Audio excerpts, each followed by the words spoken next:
À la lueur de l'enseignement de nos maîtres, nous allons voir comment se préparent les pas du Mashiach. Rabbi Yosef Yitzhak, le beau-père du rabbi actuel, le précédent rabbi de Lubavitch, a révélé une fois que son gendre, donc le rabbi Menachem Mendel Schneerson, s'imposait de nombreux jeûnes. Et quand il a essayé de l'en dissuader, de faire ces jeûnes, il a reçu cette réponse de sa part. « Voici, Mashiach peut arriver d'un instant à l'autre. Comment aurais-je l'audace de me présenter devant lui après avoir arrêté mon jeûne ?» On voit un peu le niveau du rabbi là. Alors aux invités qui venaient lui rendre visite, le Chafetz Chaim demandait si dans leur ville il parlait du Mashiach. Et celui qui l'entendait parler de Mashiach ressentait la gravité et la confiance qui accompagnaient ses propos.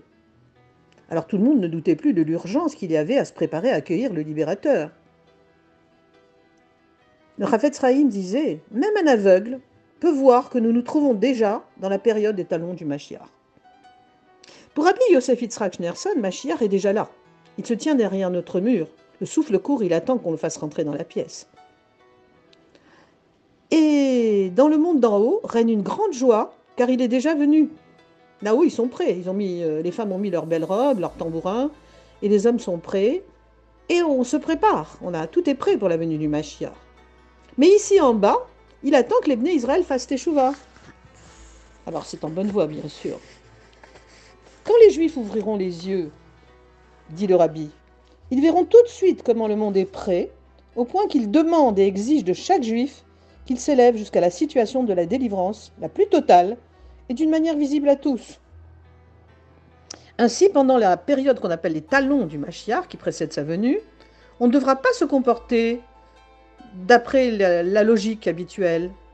Ça nous fera trébucher. Il faudra, explique le rabbi Rachab, c'est-à-dire le rabbi Shalom Dovber, accomplir la Torah avec foi et sincérité. Le rabbi Menachem Mendel de Kokst déclara une fois que lorsque le Mashiach viendra délivrer Israël, tout le monde ira le saluer, et cela durera plusieurs semaines. Quant à moi, poursuivait-il, je me tiendrai sur le côté, pour ne m'approcher qu'à la fin. Lorsque mon tour arrivera, et que le Mashiach me demandera alors où j'étais jusqu'à présent, moi je lui répondrai « Et toi, où étais-tu jusqu'à présent ?» Ça peut paraître un peu chutzpah ça, mais c'est pas mal. Rabbi Simcha Bunam de Pshisha racontait cette parabole pour décrire le rapport du juif avec l'exil dans lequel il se trouve. Un roi avait un fils qui se comportait mal, et comme ce dernier ne faisait aucun effort pour s'amender, le roi décida de le chasser de son palais. Alors le prince a commencé par côtoyer des ivrognes, qui passaient leur temps à jouer aux cartes toutes les nuits. Puis il les quitta pour ne fréquenter que des paysans, qui avaient comme activité le travail des champs et de la ferme. Au bout d'un certain temps, le roi envoya l'un de ses ministres pour chercher son fils, pensant qu'il avait maintenant changé sa conduite, qu'il avait fait teshuva, etc. Le ministre trouva le prince dans un champ en train de travailler la terre et lui dit « Me reconnus-tu » Le prince lui a répondu « Oui, bien sûr. »« Que voudrais-tu que je demande au roi de ta part ?» a dit le ministre. Savez-vous ce qu'a répondu le fils du roi, le prince ? « Si mon père le roi a pitié de moi, qu'il m'envoie des vêtements et des chaussures de paysans pour travailler dans les champs. » Alors le ministre lui répond « Stupide que tu es, pourquoi ne demandes-tu pas à ton père qu'il te laisse revenir au palais, où là tu ne manqueras de rien ?» Eh bien, c'est pareil pour les Juifs, concluait le rabbi Simcha Bunim, qui demandent à Dieu de combler leurs besoins matériels. J'ai besoin d'argent, garde même ma parnassa, j'ai besoin de santé, je veux des enfants, je veux que ça marche bien dans mon entreprise. Ils demandent à Dieu de combler leurs besoins matériels, mais il ferait mieux de prier pour la délivrance messianique, pour le retour sur notre terre et pour la construction du Beth Amikdash. Ainsi, ils auraient à la fois la délivrance matérielle, c'est-à-dire qu'ils ne manqueraient de rien, et spirituelle. Quand Mashiach viendra très prochainement, on regrettera les jours de l'exil pour ne pas avoir servi Dieu avec l'effort qui convient, déclare le rabbi Rachab, rabbi Shalom Dovber. On ressentira alors la douleur de ce manque. Actuellement, ces jours d'exil doivent être consacrés au service de Dieu marqué par l'effort pour se préparer à la venue du Mashiach. Nous nous trouvons au seuil de la délivrance, dit Rabbi Yosef Yitzhak Schneerson. Et nous devons, de ce fait, nous renforcer afin de ne pas sombrer dans le sommeil. Il est connu en effet que le sommeil devient plus pesant durant la dernière heure de la nuit. Alors, quand on rencontre un juif, on doit lui dire « Écoute mon frère, ne t'endors pas. Dans peu de temps, la lumière du jour brillera, tu regretteras de t'être endormi. » Et Rabbi Yosef Yitzhak disait, Mashiach est très très proche. Celui qui possède une bonne ouïe, une bonne vue peut entendre sa voix et le voir. À l'approche du temps du Mashiach, il est écrit dans le traité talmudique Sota que la sagesse aura perdu son parfum, qu'on méprisera ceux qui craignent la faute. La vérité sera haïe, les enfants outrageront les vieillards, les adultes se lèveront devant les plus jeunes, le fils manquera de respect à son père, la fille se dressera contre sa mère, le père de famille sera haï dans son foyer et le fils ne rougira plus devant son père. Vous vous rendez compte la perspective, quelle chutzpah, c'est bien ce qu'on voit en ce moment. On dit aussi que quand un train s'approche d'une gare, les rails se multiplient. Le conducteur doit être alors vigilant pour ne pas se tromper de voie, ce qui pourrait provoquer un accident. Dieu préserve. Avant la venue du Mashiach, beaucoup de voies s'offriront à l'homme. Là aussi, la prudence s'imposera pour choisir la bonne voie. Le rabbi de Kokts donna une fois son opinion sur un livre qui décrivait les malheurs qui frapperaient le monde avant la venue du Mashiach. Et il a ajouté, il est vrai que l'auteur de ce livre est tenu d'accomplir la volonté du Créateur en racontant tous ces malheurs. Mais le Créateur, lui, n'est pas tenu d'accomplir ce que l'auteur a écrit et peut très bien nous délivrer sans qu'il y ait toutes ces choses déplaisantes qui puissent nous arriver. Enfin, le Maguide de Mezrich, qui était le maître du Dalmour Azaken et le disciple du Baal Shem Tov, a dit qu'un grand réveil spirituel naîtra au sein du peuple juif. On cherchera à se rapprocher de la Torah et du service de Dieu. Et c'est là qu'on connaîtra la délivrance véritable et éternelle. Alors on dit aussi qu'il y aura beaucoup de guerres dans le monde avant la venue de Mashiach. Mais nos prières ont déjà annulé l'aspect négatif de cette période, d'après Rabbi Elimelech de Lizensk. Alors que chacun sera occupé à sa tâche, soudainement, le prophète Eliyahu Hanavi se dévoilera pour annoncer la venue du Mashiach. Et un jour, il y a un juif qui s'est adressé au rabbi de Tzantz pour lui demander une bénédiction en faveur des juifs de Russie qui connaissaient des conditions terribles, des conditions de vie matérielles et spirituelles terribles.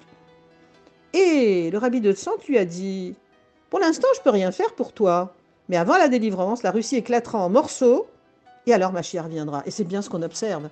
Le rabbi Menachem Mendel a bien annoncé que l'URSS éclaterait en morceaux.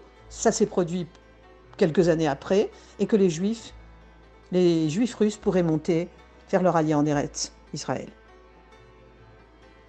Alors bien sûr, quels sont les signes du Mashiach qu'on verra? On l'a déjà dit. L'effronterie augmentera, l'estime et le respect entre les hommes prendra un mauvais chemin, et la vigne donnera son fruit, mais le vin sera très cher. Et le pouvoir politique prendra la voie de l'athéisme sans que personne ne puisse intervenir. C'est bien ce que nous voyons là. Aussi bien ici, dans ce pays, en France, que dans la Terre Sainte, malheureusement, et presque partout, c'est l'athéisme qui prévaut dans les gouvernements. Alors le Talmud rapporte une chose, que les disciples de Rabbi Eliezer demandèrent à leur maître comment échapper aux douleurs messianiques.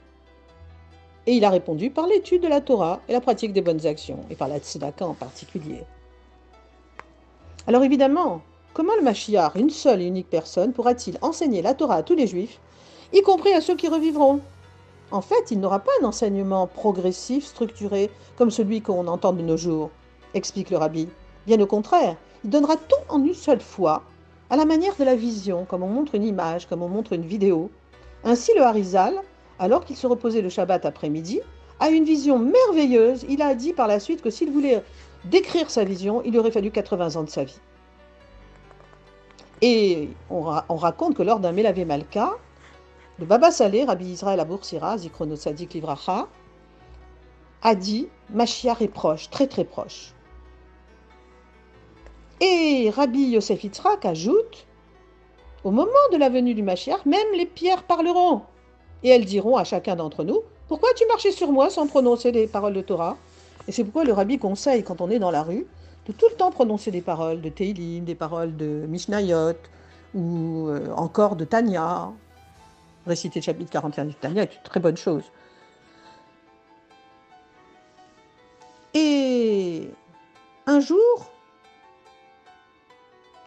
on a posé la question à Rabbi Yaakov de Radzismin, comment comprendre les voies de Dieu après toutes les souffrances du peuple juif en exil? Comment comprendre tout ce qui est arrivé, les pogroms, l'Inquisition, la Shoah, tout ça? Alors le rabbi Yaakov de Radizmin lui a répondu, « Si nous croyons en Dieu, il n'y a pas de question. Mais si nous ne croyons pas en Dieu, il n'y a pas de réponse. » Et on sait que le rabbi Yosef Yitzhak a lancé aux États-Unis un slogan « Teshuva immédiate, délivrance immédiate ». Et ils ont diffusé, bien sûr, ces chassidim, ce message, en disant que le rabbi Yosef Yitzhak était le Mashiach. D'ailleurs, le rabbi Menachem Mendel Schneerson voulait que son beau-père soit le Mashiach. C'est pour ça qu'il n'avait pas voulu prendre la succession pendant une année entière.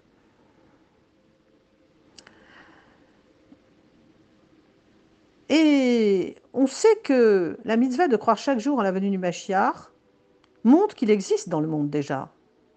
Et le rabbi Yosef Yitzhak, à qui on a posé la question comment ça se fait qu'on disait que qu'il était le Mashiach, on a posé cette question au rabbi de Kovschnitz, eh bien il a dit réfléchissons, nous devons croire chaque jour à la venue du Mashiach. C'est donc la preuve qu'il existe déjà dans le monde. Or toi, il a dit à son élève, tu sais que tu n'es pas le Mashiach, et moi je sais que je ne le suis pas non plus. Mais d'un autre côté, il est certain qu'il est présent dans le monde. Alors de ce fait, pourquoi est-ce que ça te dérange qu'on dise que ce soit le rabbi Yosef Yitzhak qui soit le Mashiach? Alors, on raconte aussi que l'exil est comparé à un rêve. Et l'allusion est faite dans le chapitre 126 qu'on lit dans le Birkat Amazon. Quand Dieu ramena les captifs de Tzion, nous étions comme des gens qui rêvent, comme des rêveurs. En fait, dans un rêve, on peut voir des choses incroyables se produire. Un éléphant passant par le chat d'une aiguille. C'est pareil pour l'exil. Un juif pourra prier avec ferveur, avoir un très grand amour pour Dieu, et pourra faire aussi des fautes après sa prière. Pour sortir de cette condition, il faut ouvrir les yeux pour comprendre que la délivrance est devant nous, et elle n'attend plus que notre engagement. Voilà. Alors, je ne voudrais pas être trop longue, il y a tant et tant à dire là-dessus. On raconte que Moshe Rabbeinu, à la fin de sa vie, vit le livre des générations qui serait le premier homme. Et il a vu les sages de chaque génération. Mais quand il arriva à la génération du Mashiach, il a vu que la compréhension de la sagesse divine des hommes qu'il a composés n'avait que très peu de valeur. Il a vu aussi que leur service de Dieu par l'esprit et le cœur était très peu élevé. Par contre, il a remarqué que ces hommes pratiquaient le judaïsme avec un véritable don de soi et que cela procurait une grande satisfaction dans les cieux. Et à ce moment-là, Moshe Rabbeinu a éprouvé une très grande humilité. Et c'est à ça que se réfère le verset de la fin de la paracha Béalotecha. Et l'homme Moshe était très humble, plus que tout homme à la surface de la terre. Alors la dernière génération, celle des talons de Mashiach, supporte, comme son nom l'indique, toutes les générations, puisque les talons soutiennent tout le corps. On peut comprendre à partir de là, explique Rabbi Yosef Yitzhak, Schneerson, pourquoi le mal est si puissant dans ces derniers moments de l'exil. Autour du talon se concentrent sueur et saleté, des éléments qu'il faut aussi comprendre sur un plan spirituel, du fait de la faiblesse de la génération. Comment dès lors peut-on lutter contre le mal? Il faut chercher à porter la lumière et l'obscurité partira d'elle-même. C'est ce que dit le rabbi. Un peu de lumière chasse beaucoup d'obscurité. Et pour terminer, le Talmud dit que 3 choses surviennent quand on ne s'y attend pas. Une trouvaille, un scorpion, la piqûre d'un scorpion, et le Mashiach. Donc c'est une obligation pour chacun d'attendre la venue du Mashiach. Mais alors on se dit, puisqu'on l'attend constamment, comment pourra-t-on être surpris quand il viendra? Et quand on a posé cette question à l'Admour Azakel, le premier rabbi de Lubavitch, il a répondu de cette façon qu'il n'y avait pas de contradiction. Parce que on attend Mashiach depuis des lustres, mais quand viendra le vrai, le Mashiach qui viendra, ce ne sera pas du tout celui que l'on attend. C'est là qu'on aura l'effet de surprise. Et donc, voilà. Maintenant, on peut dire aussi, quand quelqu'un part de ce monde après 120 ans, on lui pose plusieurs questions. On lui demande s'il a bien mené ses affaires avec rectitude. Est-ce qu'il a étudié la Torah? Mais parmi les 5 questions qu'on lui pose, il y a « As-tu guetté la délivrance ?» Alors pourquoi est-ce qu'on entend le mot « guetter » ? Guetter, c'est comme quelqu'un qui est en haut d'une tour, il guette, il est toujours sur le qui-vive. Il s'en va, il revient, il regarde, il met les mains sur ses yeux, il regarde s'il y a quelque chose, un signe à l'horizon. Et c'est cette forme d'engagement que Mashiach attend de nous. Yechi a donné nous moré, nous verrabé, nous melach HaMashiach, Leolam Vaed.